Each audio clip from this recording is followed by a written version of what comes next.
पूरा weekend results के लिहाज से बेहद एक्शन भरा रहा। ढेर सारे रिजल्ट्स आए, लेकिन आइए शुरुआत करते हैं उन्हीं नतीजों से जहां रिजल्ट्स हैं दमदार, शेयर्स हैं अभी भी सस्ते, बहुत महंगे नहीं। वरिंदर, गुड मॉर्निंग, बताइए। Very good morning sir. 200 से ज्यादा कंपनीज का रिजल्ट आया था लास्ट 2 दिन में, but we will stick to important ones. Sir, steel authority of India SAIL, I think they are doing fabulously well in the PSU space. हमें सबको मालूम था कि रिजल्ट्स अच्छे आएंगे, सो ठीक है, लोग बोलेंगे कि यार टाटा स्टील के नंबर अच्छे आए, अदर कंपनीज के नंबर अच्छे आए, टाटा स्टील के नंबर आएंगे, सॉरी, स्टील में सबके नंबर अच्छे आ रहे हैं, टाटा स्टील बीएसएल के नंबर आए। सर, इसमें एक चीज देखने वाली है कि अभी भी क्वार्टर ऑन क्वार्टर जो एबिटा पर टन है वो इंक्रीज हो रहा है। एबिटा वॉल्यूम नीचे था इसका, but EBITDA per ton came at all time high level. So जिस तरीके से ये अपने कॉस्ट कंट्रोल कर रहे हैं, जो पीएसयूज में हमने ज्यादा देखा नहीं है, एटलीस्ट सेल वो डिलीवर कर रहा है। एक ही नंबर दूंगा सर मैं कि इसका अभी भी जो वॉल्यूम एक्सपेक्टेशन है पूरे साल का वो है कुछ 13 to 14 million ton.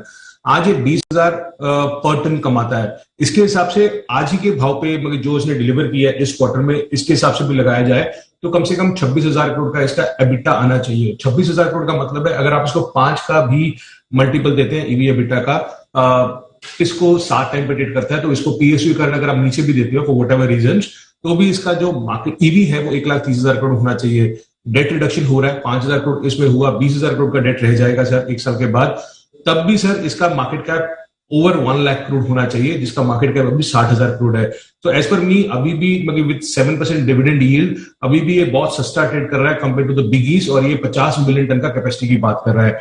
Tata power results शानदार थे, आपके चैनल पे भी सबने बताया, ब्रोकरेजेस का बताया, बट एक बहुत इंपॉर्टेंट चीज क्या थी सर कि अभी पावर सेक्टर में बैंकर्स फाइनली जो लोअर रेट्स है वो ट्रांसमिट कर रहे हैं, जो पहले नहीं हो रहा था। इस बार अगर आप नंबर्स देखें तो फंडिंग कॉस्ट जो है उनकी ऑलमोस्ट 100 बेसिस पॉइंट नीचे आई है Tata Power, I think which is a big thing.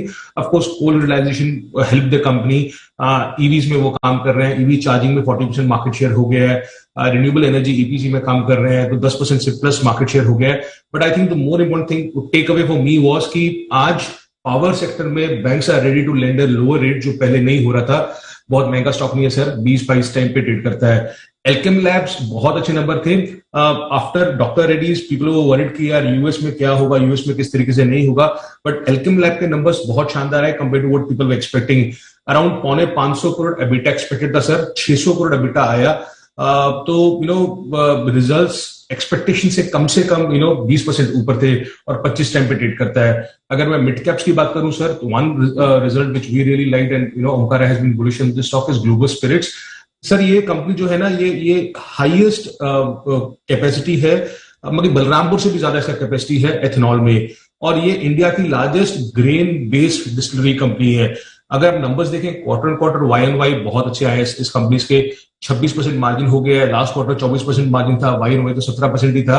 इसका 100 रुपए के ईपीएस के आसपास एक्सपेक्टेशन है कि नेक्स्ट ईयर हो सकता है। सर, अभी भी ये 10 टाइम पे ट्रेड करता है, तो बहुत ही सस्ता स्टॉक है। ग्रेफाइट इंडिया कमोडिटी बज ऑल ओवर, आई थिंक इस बार कैपेसिटी यूटिलाइजेशन इंक्रीज हुई और रियलाइजेशन इंप्रूव हुई, जिसके कारण इसके नंबर्स बहुत अच्छे आए हैं। सो ईयर ऑन ईयर तो लॉस होगा, बट एटलीस्ट 3-4 क्वार्टर से कंसिस्टेंटली देख रहे हैं हम लोग, ग्रेफाइट के नंबर्स अच्छे आ रहे हैं। Dollar industry sir last number इस कैटेगरी में, आई थिंक सेल्स कम थी जो हमें एक्सपेक्टेड था, बिकॉज रूपा हुआ, डॉलर हुआ, सबके सेल्स हिट हुई है कोविड के कारण। But instead of sales going down by 33% sir, इसने एबिटा इंप्रूव किया है, तो एबिटा बाकी 35 करोड़ हो गया, जो 13% ऊपर था क्वार्टर क्वार्टर, और सेल्स नीचे थी 33%। इसमें एक इंपॉर्टेंट डेवलपमेंट हुआ है सर कि जो लक्स इंडस्ट्रीज के सीएफओ साहब हैं, he will be joining dollar industries. I think वो प्रोफेशनलिज्म जो हम बात कर रहे थे कि यहाँ पे इन कंपनीज में आने के लिए, वो धीरे धीरे प्रोफेशनलिज्म ज्यादा आ रहे हैं इन कंपनीज में, और बहुत सस्ता स्टॉक है सर, 15 टाइम पे ट्रेड करता है FY 22 ईपीएस। ओके, और डॉलर इंडस्ट्रीज का मैनेजमेंट कुछ ही देर में हमारे साथ जुड़ेगा। विनोद कुमार गुप्ता साहब होंगे 10:15 बजे हमारे साथ, और जानेंगे उनसे इतनी दमदार परफॉर्मेंस और मार्जिन्स में जो बढ़ोतरी दिखी है, जैसा वरिंदर बता रहे हैं, उसके पीछे की वजह। आइए बढ़ते आगे, और अब उन शेयर पर करते हैं फोकस जिनके रिजल्ट्स अच्छे हैं लेकिन हैं महंगे। बताएं एक्सपेंसिव वैल्यूएशंस वाले वो results, Varinder. Sir, DVs, what can I say about this company? I think it's hats off to this company। बाकी हम बार बार देख रहे हैं EPA केमिकल्स में मार्जिन्स कम हो रहे हैं। ये अकेला कंपनी है सर जो 40+% मार्जिन पे ट्रेड करता है। अभी भी वो मार्जिन क्वार्टर क्वार्टर मेंटेन कर रहा है और बढ़ा ही रहा है। 41% मार्जिन से 43.5% मार्जिन हो गए हैं। सो उस बेस पे आप सोचिए, उस बेस पे ग्रो कर रहा है रिमार्केबल। ऑफकोर्स सस्ता स्टॉक नहीं है, 50 टाइम पे ट्रेड करता है, बट रिमार्केबल की लास्ट 5 क्वार्टर से किस तरीके से 40% के ऊपर मार्जिन आ रहे हैं। Aarti industries, I was surprise sir honestly, because compare to other chemical companies इन्होंने बहुत अच्छा इंप्रूवमेंट दिखाया। 280 करोड़ का एक्सपेक्टेड था एबिटा आएगा, उसके सामने 314 करोड़ आया। क्वार्टर क्वार्टर वाई दोनों इंप्रूवमेंट हुई। मार्जिन 24% हो गए हैं compare to 21% quarter quarter. And speciality chemical segment है सर इनका, जिनका सेल्स 50% ऊपर गया है और एबिट 82% गया है। सस्ता स्टॉक नहीं है, 50 टाइम पे ट्रेड करता है। और एक छोटा कंपनी है डायनेमिक प्रोडक्ट्स सर, बिकॉज उनका प्रोडक्शन चालू हो गया है तो उनके नंबर्स आपको बहुत अच्छे दिखेंगे, but at least they are maintaining the margin and quarter quarter they have shown improvement of 33% in terms of EBITDA. List है कमजोर नतीजों की और वाकई में कुछ रिजल्ट्स तो बड़ी शॉकिंग भी है। बताएं कमजोर रिजल्ट्स वाले स्टॉक्स आज के लिए। सर नैल्को डिसअपॉइंटेड, बाकी बिग टाइम डिसअपॉइंटमेंट बोलूंगा सर। बाकी एबिटा मिस कम से कम 100 करोड़ का था। इसमें जो दो सेगमेंट है सर, एल्यूमिनियम और एल्मीना सेगमेंट ने बहुत डिसअपॉइंट किया। उसका जो यूएसडी एबिटा पर टन है वो 125 से 173 कम हो गया क्वार्टर क्वार्टर। सर ये अभी भी 5.5 टाइम पे ट्रेड करता है। मैं इसलिए बोल रहा हूँ कि सेल 3 टाइम पे ट्रेड करता है, ये 5.5 टाइम पे ट्रेड करता है। बट अगर आप हिंडाल्को के नंबर्स देखें सर, उसके सामने नैल्को बहुत ही वीक था। टोरेंट पावर, अगेन जब टाटा पावर के नंबर देखेंगे तो टोरेंट पावर के नंबर देखेंगे तो बोलेंगे यार टाटा पावर ने बहुत अच्छा किया, और Torrent Power sales in line थी, बट एबिटा बहुत ज्यादा ड्रॉप किया। Sir EBITDA was down 20% quarter quarter. 900 crore expected था आएगा, उसके सामने 728 करोड़ आया। सो ऑफकोर्स महंगा स्टॉक नहीं है, टाटा पावर से सस्ता है, 15 टाइम पे ट्रेड करता है, टाटा पावर 20 टाइम पे है, but Tata power did remarkably well compare to Torrent power. Astral sir it was weak, expected था in line with peers, but बहुत महंगा सर। बाकी एबिटा 50% नीचे है क्वार्टर क्वार्टर, मार्जिन 18.5% आ गए हैं।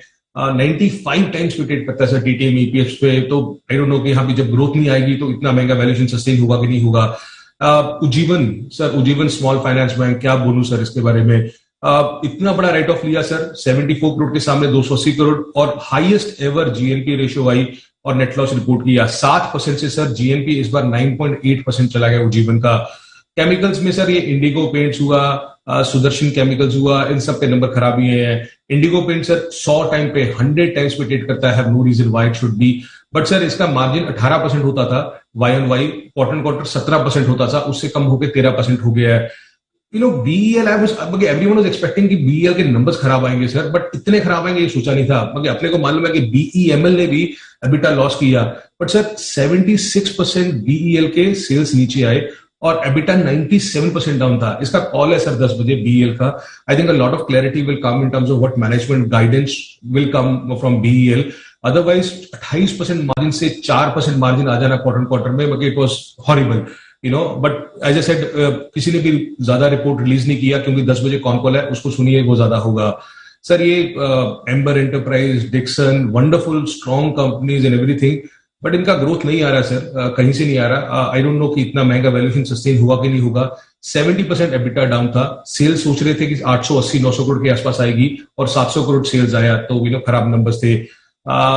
Coming to Ratnamani Metals, I think again sir expensive stock, 16 time EV EBITDA पे trade करता है और सेल्स 25% नीचे थी, EBITDA 47% नीचे था क्वार्टर क्वार्टर। जेके टायर्स, C8 ये सबके नंबर्स खराब ही आ रहे हैं, बट जेके टायर्स में क्या है ना सर, अगर अपोलो के gross margin 250 basis point down थे, C8 के 310 बेसिस पॉइंट डाउन थे, इसके सबसे ज्यादा हिट हुए ग्रॉस मार्जिन उस सेगमेंट में। सो अपोलो ने भी अच्छा नहीं किया, C8 ने भी अच्छा नहीं किया, बट इसके ग्रॉस मार्जिन सर 4% नीचे आए, which is almost double to what Apollo did. And some other company sir, लंबी लिस्ट है सो मैं ज्यादा नहीं बोलूंगा। SH Kelkar, IG petrochemicals, chemical companies में इन्होंने मार्जिन, ग्रॉस मार्जिन क्रम्बल हो रहे हैं। IFB, अरविंद फैशन ने एबिटा लॉस किया। Again I don't know why people are so bullish on these companies. Quick Heal sir, no healing for this company. People are bullish कि Quick Heal में ये है, technology में ये कर देगा, वो कर देगा, बट 54 करोड़ से सिर्फ 5 करोड़ का एबिटा रहेगा सर इसका। ओके, तो ये ढेर सारे रिजल्ट्स हैं जो हैं कमजोर और खराब है।